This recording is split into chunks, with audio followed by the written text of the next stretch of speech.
नमस्कार। फिर से हाजिर हूँ एक नई कहानी के साथ में। मैं हूँ राज। आप देख रहे हैं हाईवे 33। दोस्तों, आज की जो कहानी मुझे भेजे हैं उनका नाम ओम प्रकाश है। ओम प्रकाश जी उत्तर प्रदेश के बनारस जिला के रहने वाले हैं। आइए, एक घटना इनके साथ में जो घटी थी 2008 में, मतलब लगभग 15 साल तो इस घटना को हो चुका है। तो क्या हुआ था ओम प्रकाश जी के साथ में, चलते हैं आज की इस कहानी में। लेकिन दोस्तों, अगर आप मेरे चैनल पर पहली बार जुड़े हैं और अभी तक मेरे चैनल को सब्सक्राइब नहीं किया है तो प्लीज़ कर लीजिए और साथ में बेल आइकन को ज़रूर दबाइएगा ताकि वीडियो का नोटिफिकेशन सबसे पहले आपके पास पहुंचे। तो शुरू करते हैं आज की कहानी। दोस्तों, मेरा नाम ओम प्रकाश है। मैं उत्तर प्रदेश का रहने वाला हूँ। मैं एक गरीब ब्राह्मण परिवार से बिलोंग करता हूँ। अब मेरे पिताजी जो पंडिताई का काम करते थे, अब मैं तो शिक्षा का ग्रहण कर रहा था।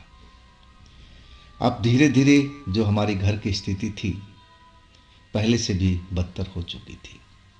अब घर में एक काम करने वाले हमारे पिता थे और वो भी पूजा पाठ के काम करते थे। इसमें अब तो इतनी आमदनी भी नहीं थी कि घर का पूरा सही ढंग से काम चले। कभी पूजा पाठ का काम मिलता था, कभी नहीं मिलता था। हाँ, शादी ब्याह के मौके पर तो अच्छा खासा पापा कमा लेते थे, लेकिन आम दिनों में खास करके बिल्कुल हमारा जो काम था बिल्कुल पूजा पाठ का ख़त्म ही हो जाता था। कभी गाहे बगाहे काम मिल जाए तो अलग बात है। अब इससे तो हमारा परिवार का गुजर बसर नहीं हो पा रहा था। मैं देख रहा था मेरे पिता के ऊपर में कितना दबाव था। अब तो कई जगह से उन्होंने कर्जा भी ले रखा था। जमीन थी लेकिन इतनी नहीं थी कि उससे पूरे साल का अन्न उपजा सके। तो ले दे के जो हमारा हालत घर का था बहुत दयनीय हो चुका था। अब पढ़ाई छोड़ करके अब मैं सोच रहा था कि कहीं पर काम किया जाए, लेकिन कहाँ पर मुझे कुछ समझ में नहीं आ रहा था। मैं तो पूजा पाठ का भी काम जानता था और कुछ पढ़ा लिखा भी था। इतना नहीं था, लेकिन इतना तो ज़रूर पढ़ा लिखा था कि मैं कहीं पर अच्छे ढंग से काम कर सकूं।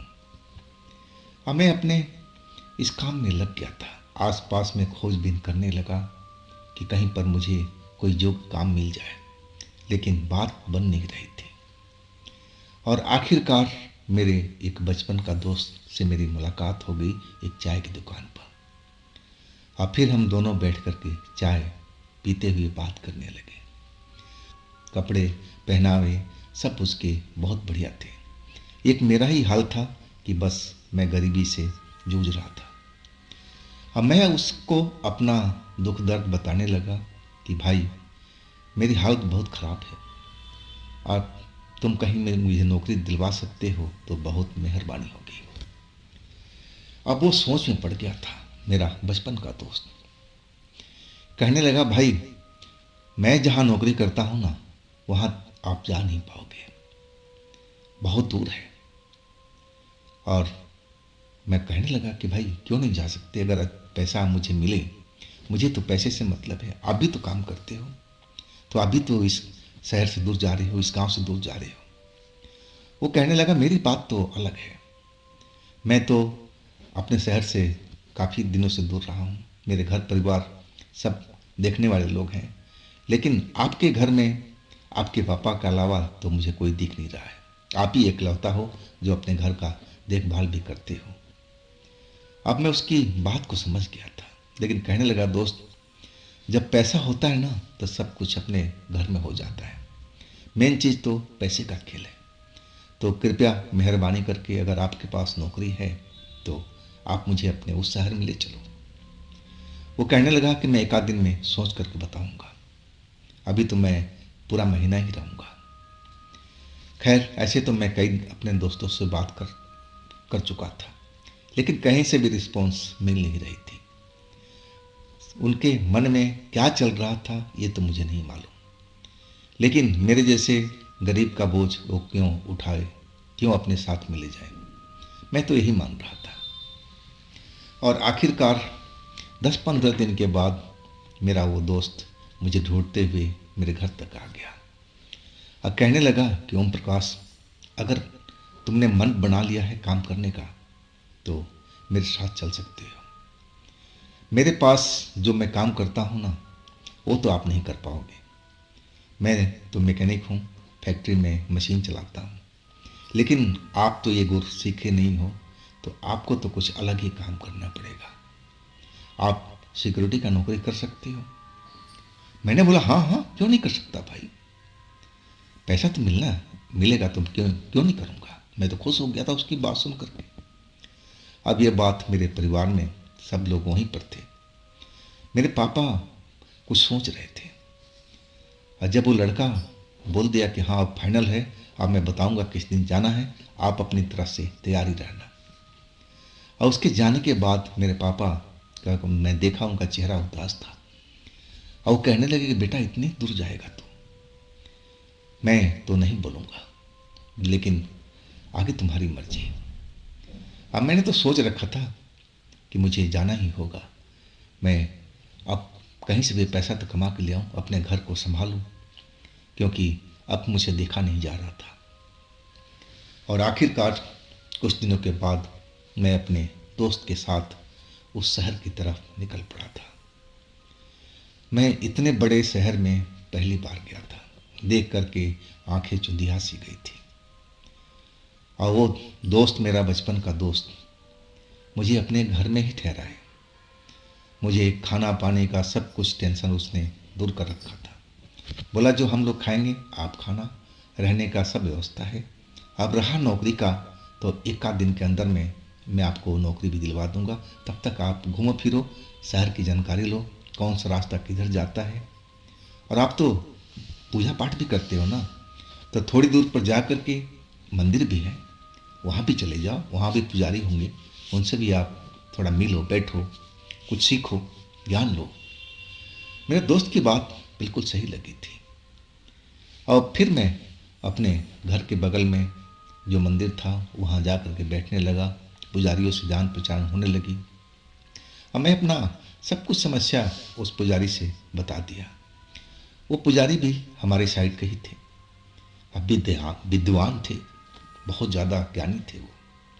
अब वो कहने लगे कि देखो जब तक नौकरी नहीं मिल रही है ना, तब तक आप इसी मंदिर में आ जाया करो, यहाँ भी पूजा पाठ का काम आता है, आप कर लोगे तो 2 पैसा का आमदनी भी हो जाएगी। ये तो मेरे लिए बहुत अच्छी बात थी। अब फिर मैं डेली उस मंदिर में जाने लगा, पूजा पाठ का काम मिलने लगा था उस पंडित जी को, और वो पंडित जी मुझे देने लगे थे। अब तो मेरी सही मायने में आमदनी शुरू हो गई थी। मैं खुश था कि चलो अच्छा हुआ कि मेरे दोस्त ने यहाँ इस शहर में लेके आया। यहाँ तो बहुत पूछ है पंडित का, यहाँ तो ढूंढने से भी कम मिलते हैं। अब मैं तो बहुत आनंद था, अब 2 पैसा मेरे जेब में आ रहा था। अब मैं सोच रहा था कि इस तरह काम मिलता रहा है पूजा पाठ का, तो मेरे पास तो महीने में काफ़ी पैसा जमा हो जाएगा, और फिर मैं ये पैसा अपने परिवार को भेज दूंगा। और उसी बीच मेरा दोस्त उस जगह पर ले गया था जहाँ उसने बात कर रखी थी सिक्योरिटी गार्ड की, लेकिन वो जो ड्यूटी दे रहे थे नाइट का दे रहे थे, और नाइट का नौकरी मुझे पसंद नहीं था, क्योंकि मुझे झपकी जरूर आ जाती थी। लेकिन मेरा दोस्त कहने लगा कि देखो ओम प्रकाश, इसमें तुम्हारा ही फायदा है। मैंने पूछा कैसे? कहने लगा कि आप नाइट की नौकरी यहाँ पर कर लो, और दिन में कुछ टाइम सो करके उस मंदिर में भी जा सकते हो जहाँ आप पूजा पाठ करते हो, तो वहाँ से भी आमदनी हो जाएगी और आपकी नौकरी का पैसा मिलता रहेगा, तो दोनों तरफ से फायदा है ना। उसकी बात सुनकर के सही में मुझे बहुत अच्छा लगा, उसने सलाह तो बहुत अच्छा दिया था। इस तरह हमारी नौकरी और उस मंदिर में पूजागिरी का काम चलने लगा था। अब पैसा मेरे पास आने लगा था, मैं खुश था। और इसी बीच उस नौकरी का भी पैसा मुझे पहली तनख्वाह मिल चुका था। अब दोनों मिला के इतना पैसा हो गया था कि मैं देख करके आनंद से झूम रहा था। हमें अपने दोस्त की सहायता से उस पैसे को अपने घर पर भिजवाया ताकि हमारे घर की गरीबी दूर हो जाए। अब मैं चाहता था कि मैं जल्द से जल्द अमीर बनूं, इतना पैसा कमाऊं, चाहे मुझे कोई भी काम करना पड़े। और उसी मंदिर में दोपहर का टाइम मैं बैठा हुआ था और एक सज्जन आप आकर के मिले। वो पहले भी मुझे जानते थे, मैं भी उनको जानता था। और वो कहने लगे कि पंडित जी, आप तो ज्ञानी व्यक्ति हो, पूजा पाठ भी करते हो, क्या भूत पिचास को भगाने के भी काम करते हो? मैं उनकी बात सुनकर के थोड़ा उनकी तरफ गौर से देखने लगा था कि क्या बात कर रहे हो आप? यहाँ भूत पिचास कहाँ पर होता है? ये तो शहर है, ये तो गांव में होता है, जंगल में, आपका खाली मैदान में, खंडहर में। लेकिन शहर में यहाँ इतनी भीड़ है कि यहाँ भूत पिचास के रहने के लिए तो जगह ही नहीं है। यहाँ तो इंसान ही इतना काफ़ी भरे हुए हैं, तो उन बेचारों को यहाँ कहाँ जगह मिलेगी? अब मेरी वो बात सुनकर के वो व्यक्ति हंस पड़ा था और हंसते हंसते कहने लगा कि पंडित जी, ऐसी बात नहीं है, भूत पिचास हर जगह पर पाए जाते हैं, ये शहर में भी हैं। मेरे पास आपके लिए एक काम है, अगर आप कर सको तो। मैंने बोला हाँ हाँ, आप काम तो बताइए। और कहने लगा कि काम थोड़ा खतरनाक है पंडित जी, देख लो, समझ लो, और तब हाँ बोलना। मैं काम को समझने लगा। वो एक काम था एक फैक्ट्री में, और उसमें एक बहुत अंदर था, उसमें अंदर में उसके कहे अनुसार, और उस भूत को उस फैक्ट्री से बाहर निकालना था। और उस भूत की वजह से ही वो फैक्ट्री बंद हो चुकी थी। और उसमें कई लोग लगे हुए थे जो अब तक भूत को भगा नहीं पाए थे। और आखिरकार वो जो सज्जन उसी फैक्ट्री में काम करते थे, उसी मालिक के पास में उनका और भी फैक्ट्री थी, और उन्होंने ये काम मुझे अब बताया था। तो मैं तो सोच में डूब गया था कि जब इतने लोग इस भूत को नहीं भगा पाए, मैं तो कैसे भगा पाऊंगा। लेकिन अंदर में एक विश्वास था कि हाँ, मैं ऐसा कर सकूंगा। लेकिन इस काम का भरपूर पैसा भी तो मिले। अब मैं उनसे जिक्र कर बैठा कि चलिए, मान लिया मैं इस भूत को भगा देता हूँ, तो बदले में मुझे क्या मिलेगा? अब वो सोचते हुए कहने लगे कि आप क्या चाहते हो, आपकी डिमांड क्या है भूत को भगाने के एवज में? मैं कुछ बोलना चाहता था, लेकिन मेरे मुंह से वो लफ्ज नहीं निकल रहा था कि मैं उनसे क्या बोलूं। मैं 2000 बोलूं, 1000 बोलूं, 5000 बोलूं। मैं संकोच में डूबा हुआ था कि कहीं ये बुरा न मान जाए, मैं कहीं 5000 का नाम लूं तो मना न कर दे। इसी कसम में मैं पड़ा हुआ था।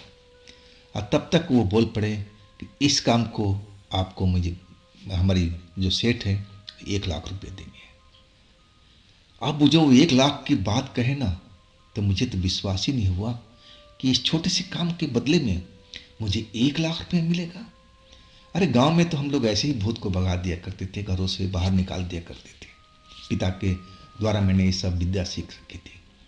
लेकिन इसके बदले में इस जगह पर, शहर में, मुझे 1 लाख रुपए मिलेगा। मैं तो हैरान रह गया उनकी बात सुन करके। कुछ पल तो मेरी मुंह से आवाज भी नहीं निकली थी, खुशी के मारे, क्या ऐसा भी हो सकता है? और तब तक वो सज्जन कहने लगे, कम लग रहा है क्या पंडित जी?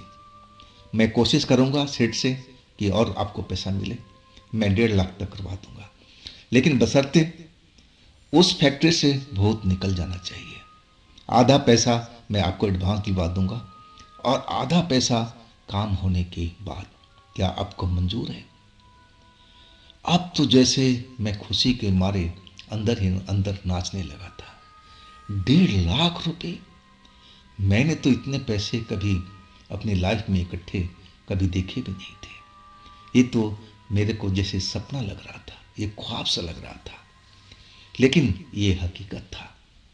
उस व्यक्ति का जो ऑफ़र था मैंने मंजूर कर लिया कि बिल्कुल मैं उस भूत को उस फैक्ट्री से निकाल दूंगा, चाहे वो कितना भी बड़ा भूत क्यों ना हो। और बात आखिरकार डन हो चुकी थी। अब इस काम का डील तो फाइनल हो चुका था। अब मैं चाहता था कि उस फैक्ट्री को मैं देखूं, महसूस करूं कि कौन सा कैसा क्या करना है, कितना बड़ा भूत है, कैसे उसको निकालूंगा। मैं सब कुछ अपना जानना चाहता था। मैं गया हूँ वहाँ पर उसी बंदे के साथ में। अब मुझे पूरी फैक्ट्री को दिखाया गया दिन के टाइम में। मैं देख लिया उस फैक्ट्री को, लेकिन इतनी बड़ी फैक्ट्री थी। अब पूजा पाठ कहाँ करना है मुझे कुछ समझ में नहीं आ रहा था। लेकिन मैं सोच लिया था कि चाहे इस कुछ भी हो, इस भूत को तो मैं ज़रूर भगाऊंगा जो फैक्ट्री के लोगों को परेशान करता है, यहाँ काम करने नहीं देता है। लेकिन इसके लिए मुझे एक साथी की ज़रूरत थी जो उस वक्त मेरे साथ में रहे, मेरे पूजा में सम्मिलित रहे और वो डरे नहीं। अगर डरपोक रहेगा तो मेरा काम तो खराब हो जाएगा। लेकिन उस काम के लिए मुझे कौन मिलेगा इस शहर में?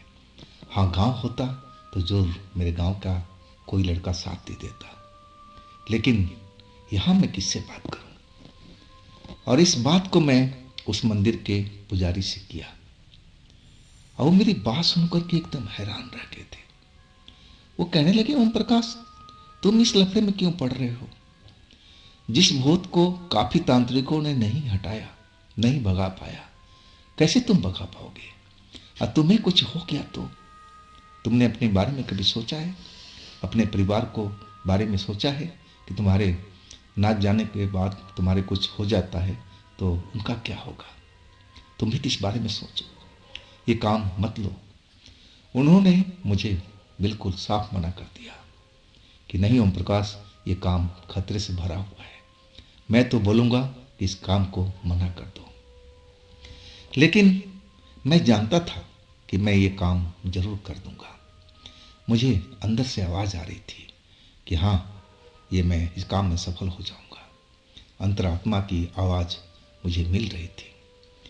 अब मैं कहा कि पंडित जी, आप मुझे एक इतना ही काम कर दो, एक योग्य लड़का मुझे दे दो ताकि मैं इस काम को पूरा कर सकूं। लेकिन उन्होंने तो साफ मना कर दिया कि भाई ओम प्रकाश, मैं इस काम के लिए आपका साथ दे नहीं सकता। इसके बाद तो उनसे बात ही करना बेकार था। लेकिन मैं अब तो काम ले चुका था, करना भी था। और इसके बाद वो जो फैक्ट्री के जो वर्कर थे जिन्होंने मुझे काम दिया था, वो अपने सेठ के पास भी ले गया था। सेठ ने भी मेरे से बातचीत हुई सेठ से। आधा पैसा मुझे एडवांस भी अब मिल चुका था। अब पैसा एडवांस भी ले लिया, काम भी ना हो, ऐसा कैसे हो सकता है? लेकिन मैं सोच में डूबा हुआ था कि मैं करूं तो क्या करूं, एक लड़का कौन सा लूं, कहाँ से मिलेगा?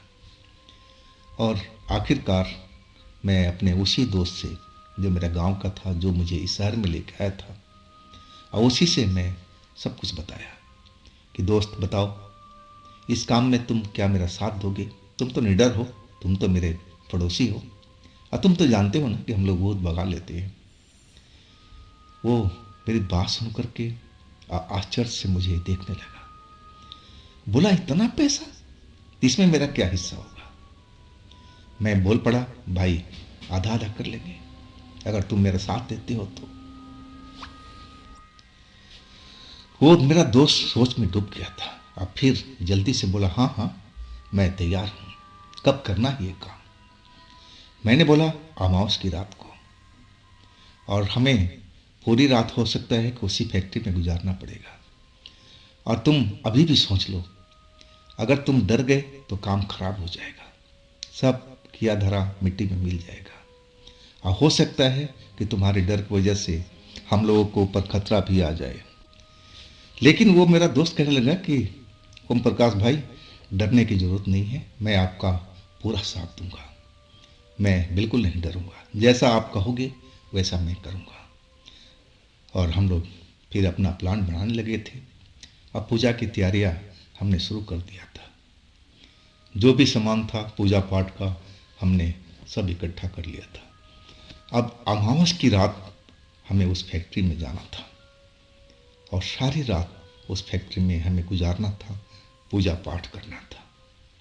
अगर हम लोग इस काम में सफल हो जाते तो 1.5 लाख रुपए हमारा ही था।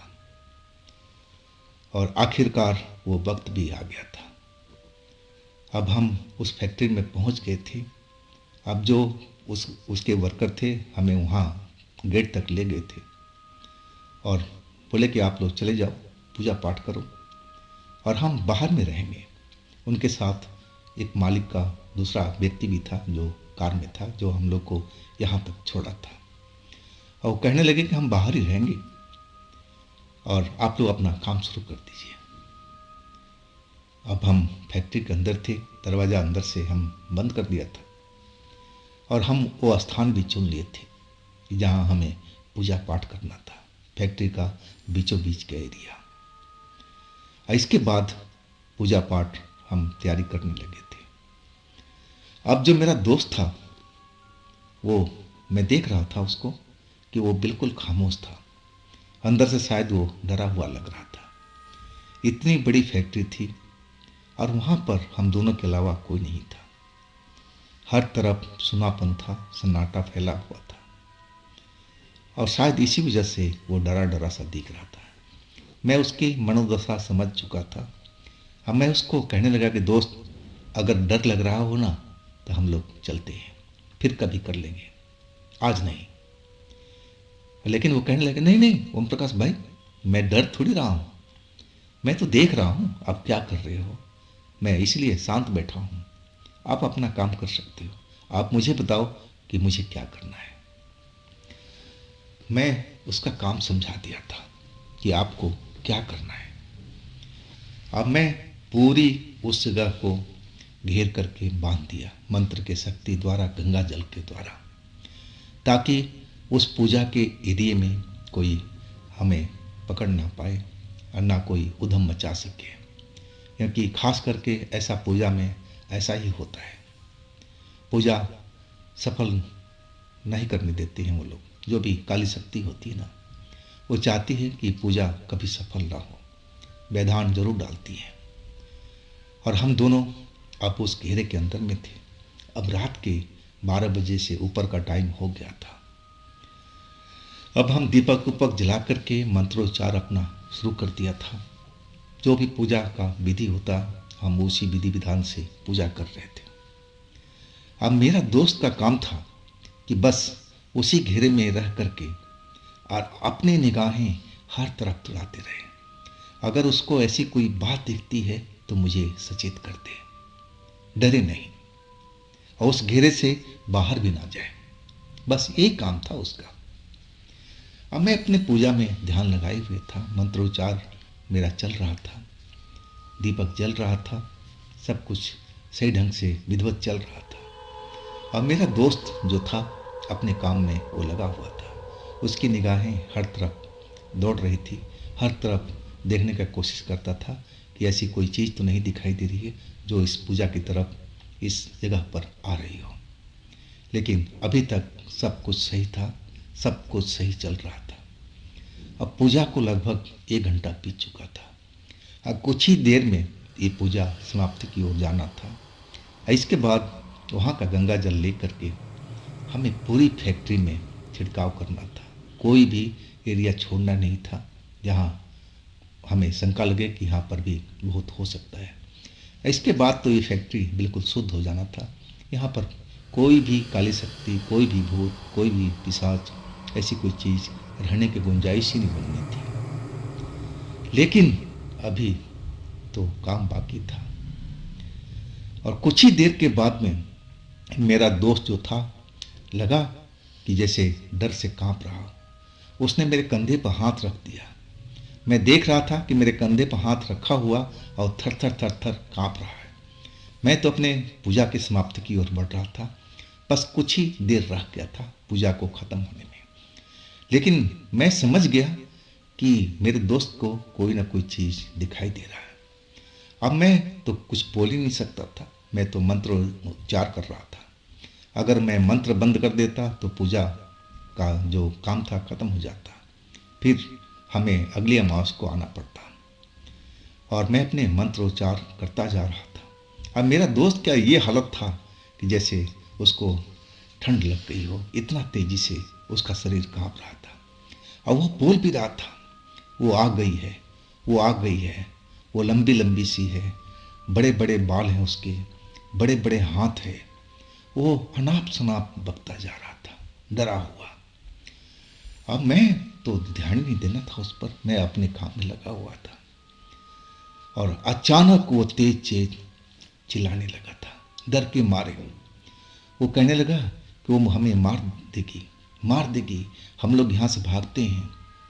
अब मुझे महसूस भी होने लगा कि आसपास में जैसे बवंडर सा घूम रहा हो। हवा का तेज झोंका हर तरफ अब चलने लगा था। लेकिन हमारा जो एरिया था मंत्र शक्ति द्वारा बंधा हुआ था, वो हवा हमें नज़दीक में बिल्कुल नहीं आ रही थी। नहीं अगर आती तो दीपक बुझ जाता, काम खत्म हो जाता।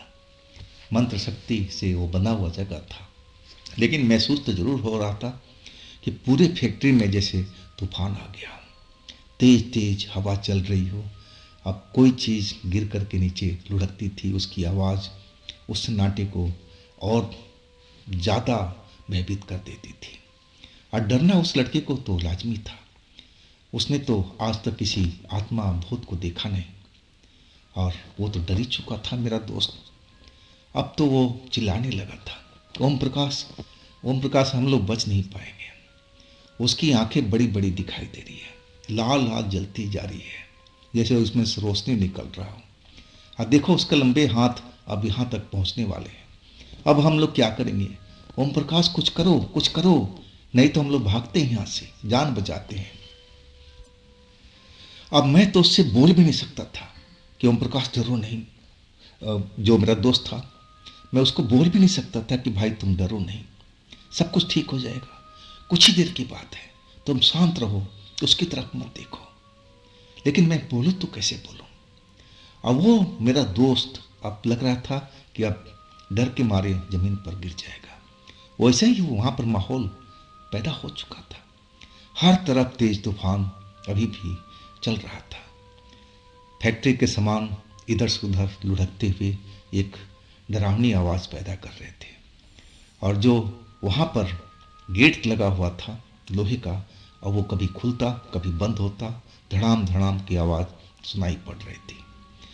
वो जो भूत था, भूत तो नहीं था, वो चुड़ैल थी, जैसा उस लड़के ने, मेरे मित्र ने देखा था।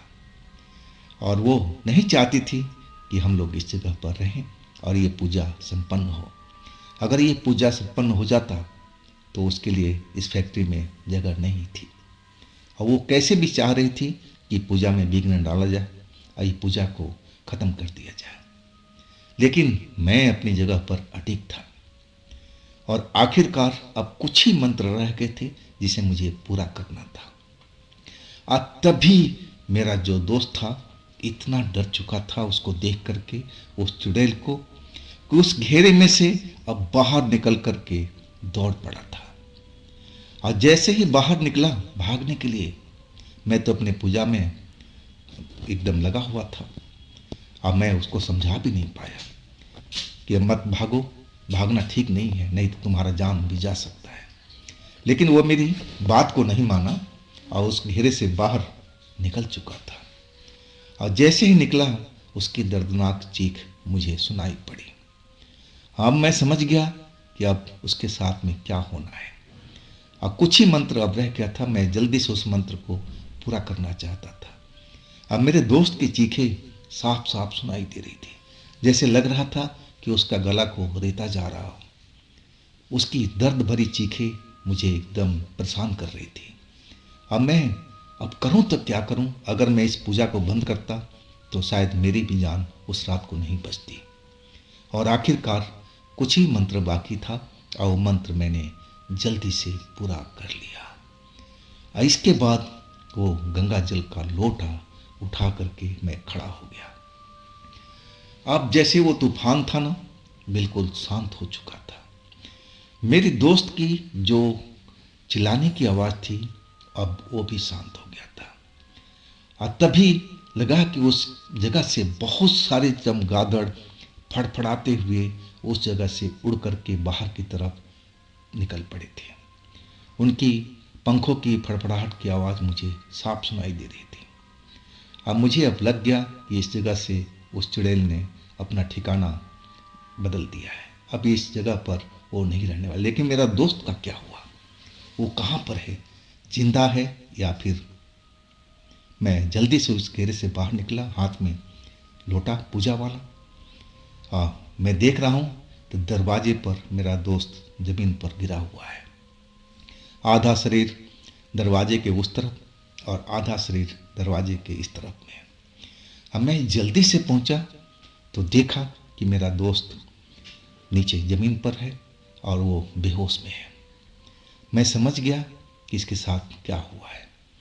और वही गंगा जल का लोटा से मैंने गंगा जल निकाल करके उसके ऊपर छिड़काव किया और तब जा करके वो होश में आया। होश में आते ही चीखने चिल्लाने लगा था। डर उसके अंदर में पूरा भरा हुआ था। डर से कांप रहा था अभी भी। लेकिन मैं उसको शांत कराने लगा कि अब पूजा संपन्न हो गई है और तुम खतरे से बाहर हो, अब तुम शांत हो जाओ। इसके बाद वो कुछ देर तो शांत करने में ज़रूर लगा था, लेकिन अब चीख नहीं रहा था, ना चिल्ला रहा था।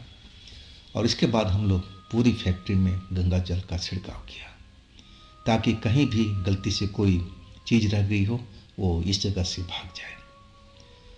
और आखिरकार जब पूजा समाप्त हुआ तो रात के करीब 2:30 बज चुका था। इसके बाद हम लोग निकले तो देखा बाहर में वो हमारे लोग जो थे फैक्ट्री के वर्कर अपनी कार में बैठे हुए और जैसे हमारा इंतज़ार कर रहे थे। लेकिन मैं वहाँ तक पहुँचने से पहले मैं अपने दोस्त को डांटने लगा था कि दोस्त, तूने तो अपनी जान खतरे में ज़रूर डाली थी और साथ में मेरा भी जान तूने खतरे में डाल दी थी। संजोगी कहो कि बस कुछ ही मंत्र रह गए थे, नहीं तो तुम बच नहीं पाते। और तुम्हें बचाने के लिए मैं उठता ना तो मेरी भी हालत वैसी ही होती जैसे तुम्हारे साथ में उस चुड़ैल ने किया था। क्या किया था तुम्हारे साथ में, तुम बताओ अब। वो कहने लगा कि मैं तो ये सब देख करके एकदम डर गया था। इतनी भयानक शक्ल की वो चुड़ैल थी, आंखें लाल लाल अंगारों की तरह दहक रही थी, हाथ बड़े लंबे लंबे और लंबाई भी उसकी काफ़ी थी। मैं तो देख के समझ गया था कि शायद पूजा पाठ पर इसका असर नहीं होने वाला है। अब मैं समझ गया कि मुझे इस जगह से भागना चाहिए। अब मैं तुम्हें भी कह रहा था, लेकिन तुम तो अपनी पूजा पाठ में मगन थे। अब मैं समझ गया कि तुम अपनी जगह से हिलोगे नहीं, लेकिन मैं अपनी जान ज़रूर बचाऊँ। ऐसी वजह से मैं निकल करके भागा। मैं दरवाजे के पास पहुंच गया था और तभी उसने मेरा पैर पकड़ करके नीचे गिरा दिया था। और उसी वक्त ऐसा लगा कि जैसे मेरे सीने पर कोई चढ़ करके कूदना शुरू कर दिया हो। अब मेरी दम घुटने लगा था, मैं चिल्लाने लगा था, तुम्हें आवाज़ देने लगा था, लेकिन तुम तो अपनी पूजा से उठे नहीं। इसके बाद मैं बेहोशी में चला गया था। मैं समझ गया था कि यह चुड़ैल उस मेरे दोस्त को मारना नहीं चाहती थी। अगर मारना होता तो उसका चुटकियों का काम था। वो सिर्फ डराना चाहती थी कि वो तेज़ तेज़ चिल्लाए ताकि मैं पूजा से उठ जाऊं और उसको मदद के लिए बाहर आऊं, ताकि वो पूजा जो हमारा है वो सफल ना हो पाए। उस फैक्ट्री से वो जाना नहीं चाहती थी। ना जाने कितने सालों से अपना उसने कब्जा कर रखा था, लेकिन अब सब कुछ सही हो चुका था। इसके बाद हम उस कार तक पहुँचे थे और उन्होंने पूछा कि हाँ पंडित जी। मैंने बोला पूजा सफल हो चुका है, क्या आपने कुछ बाहर देखा, आपको कुछ महसूस हुआ? तो उन्होंने डरते हुए आवाज़ में, वो लोग भी डरे हुए थे, कार में ज़रूर बैठे हुए थे, और उन्होंने कहा कि हाँ बहुत सारे चमगादड़ हमने फैक्ट्री के अंदर से निकलते हुए देखा, शोर करते हुए। और तभी हमें ज्ञात हो गया था कि अब हमारे फैक्ट्री के अंदर से भूत भाग चुका है। मैं हंसते हुए कहने लगा, वो भूत नहीं, भूतनी थी, और वो भी बहुत खतरनाक।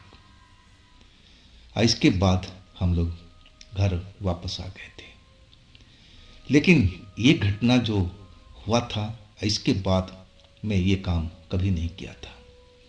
मैं समझ गया था कि अकेले मैं तो नहीं कर पाऊँगा, मेरा साथ कोई देगा नहीं, और मैं इस चक्कर में फंसा तो कभी मेरे ऊपर में कोई हमला हो सकता है, कोई खतरा हो सकता है। तो दोस्तों, ये थी ओम प्रकाश जी की अपनी कहानी। अगर आपके पास भी ऐसी कोई घटना है जो आप मुझे बताना चाहते हैं, तो आप मुझे इंस्टाग्राम पर या मेरे व्हाट्सएप नंबर पर अपनी कहानी को, अपनी घटना को भेज सकते हैं। हाँ दोस्तों, ये भी चैनल आप ही का है, तो इसको भी अपना प्यार दीजिए, लाइक कीजिए, सब्सक्राइब कीजिए, शेयर कीजिए। अब फिर हम मिलते हैं अगले रोज एक नई घटना, एक नई कहानी में। आप लोग अपना ख्याल रखिएगा। नमस्कार।